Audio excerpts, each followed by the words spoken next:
ছয়টা এই ইস্তিগফার পাঠ করার ফজিলত আল্লাহ তাআলা কালামে পাকের মধ্যে এবং রাসূল সাল্লাল্লাহু আলাইহি ওয়াসাল্লাম হাদিসের মধ্যে বলেছেন। এক নম্বর, যে ব্যক্তি বেশি বেশি ইস্তিগফার করবে আল্লাহ পাক রব্বুল আলামিন ওই ব্যক্তিকে ক্ষমা করে দিবেন। আল্লাহ পাক রব্বুল আলামিন সূরা নূহের 10 নম্বর আয়াতের মধ্যে বলেন, فَقُلْتُ اسْتَغْفِرُوا رَبَّكُمْ إِنَّهُ كَانَ غَفَّارًا। আল্লাহ পাক রব্বুল আলামিন বলেন, তোমরা তোমাদের পালনকর্তার কাছে বেশি বেশি করে ইস্তিগফার পাঠ করো, ইন্নাহু কানা গফফারা, কারণ তিনি হলেন গফফার।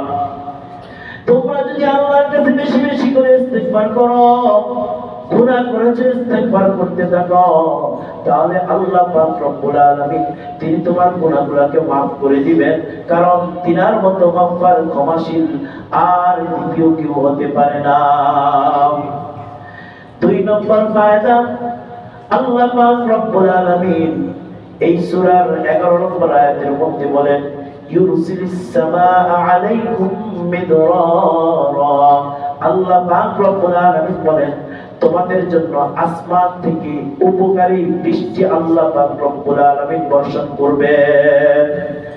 বৃষ্টির দরকার যখন, ফসল ফলানোর জন্য বৃষ্টির দরকার, তখন আল্লাহ পাক রব্বুল আলামিন যেই বৃষ্টিটা তোমার জন্য লাভজনক, যেই জিনিসটা তোমার জন্য ফায়দাজনক, যেই বৃষ্টিটা তোমার জন্য উপকারী, এইরকম বৃষ্টি আল্লাহ পাক রব্বুল আলামিন নাযিল করবেন। তাহলে দুই নম্বর ফায়দা হলো আল্লাহ উপকারী বৃষ্টি বর্ষণ করবেন। তিন নম্বর, আল্লাহ পাক রব্বুল আলামিন এই সূরার 12 নম্বর আয়াতের মধ্যে বলেন, وَيُمْدِدُكُمْ بِأَمْوَالٍ وَبَنِينَ وَيَجْعَلْ لَكُمْ جَنَّاتٍ وَيَجْعَلْ لَكُمْ أَنْهَارًا। আল্লাহ পাক রব্বুল আলামিন বলেন, وَيُمْدِدُكُمْ بِأَمْوَالٍ, আল্লাহ পাক রব্বুল আলামিন তোমাদেরকে সম্পদশালী বানায়া দিবেন। জোরে বলেন সুবহানাল্লাহ। মানুষ সম্পদের জন্য কত কষ্ট করতে থাকে, মাথার ঘাম পায়ে ফেলতে থাকে, অবসর সময়তে পরার্থক কথা বার্তা বলে সময়গুলো নষ্ট করে দেয়। আল্লাহ তাআলা বলেন, তুমি যদি বেশি বেশি করে ইস্তিগফার পাঠ করতে থাকো, তাহলে আমি আল্লাহ তোমার সম্পদের মধ্যে বৃদ্ধি করে দিব। জোরে বলেন সুবহানাল্লাহ। এটা আল্লাহ রাসূল বলে নাই, সব কালামে পাকের। তারপরে আল্লাহ পাক রব্বুল আলামিন বলেন, ওয়াবানিন, আল্লাহ পাক রব্বুল আলামিন তোমাদেরকে নেককার সন্তান দান করবেন। ওয়ায়াজআল লাকুম জান্নাত, আল্লাহ পাক রব্বুল আলামিন তোমাদেরকে ফসল ফুল ফলাদের বাগান আল্লাহ তৈরি করে দিবেন। ওয়ায়াজআল লাকুম আনহারা, আল্লাহ পাক রব্বুল আলামিন তোমরা যদি ইস্তিগফার পাঠ করতে থাকো, তাহলে আল্লাহ পাক রব্বুল আলামিন তোমাদের জন্য নহর, নদী, নালা এগুলো প্রবাহিত করে দিবেন। সুবহানাল্লাহ।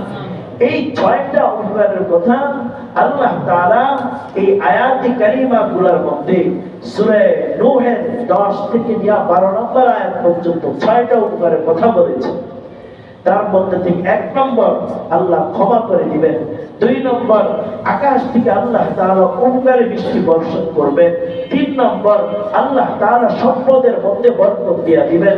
4 নম্বর, আল্লাহ পাক রব্বুল আলামিন নেককার সন্তান দান করবেন। 5 নম্বর, আল্লাহ তাআলা তোমাদেরকে সুন্দর ফসলের ফল ফলাদি ফুল এগুলোর বাগান আল্লাহ তাআলা তোমাদেরকে দান করবেন। 6 নম্বর, আল্লাহ পাক রব্বুল আলামিন নহর, নদী, নালা এগুলো আল্লাহ তাআলা প্রবাহিত করে দিবেন। জোরে বলেন সুবহানাল্লাহ। হাদিস শরীফের মধ্যে আসছে, আল্লাহর নবীর সাহাবী হযরত ইবনে আব্বাস রাদিয়াল্লাহু তাআলা আনহু থেকে বর্ণিত হাদিস,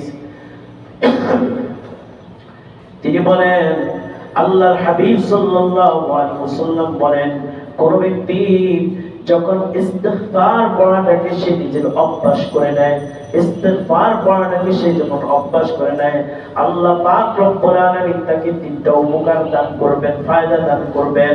তার মধ্য থেকে এক নম্বর ফায়দা হলো আল্লাহ পাক রব্বুল আলামিন তিনি আল্লাহ পাক রব্বুল আলামিন জাআলাল্লাহু লাহু মিন কুল্লি যায়কিন মাখরাজা।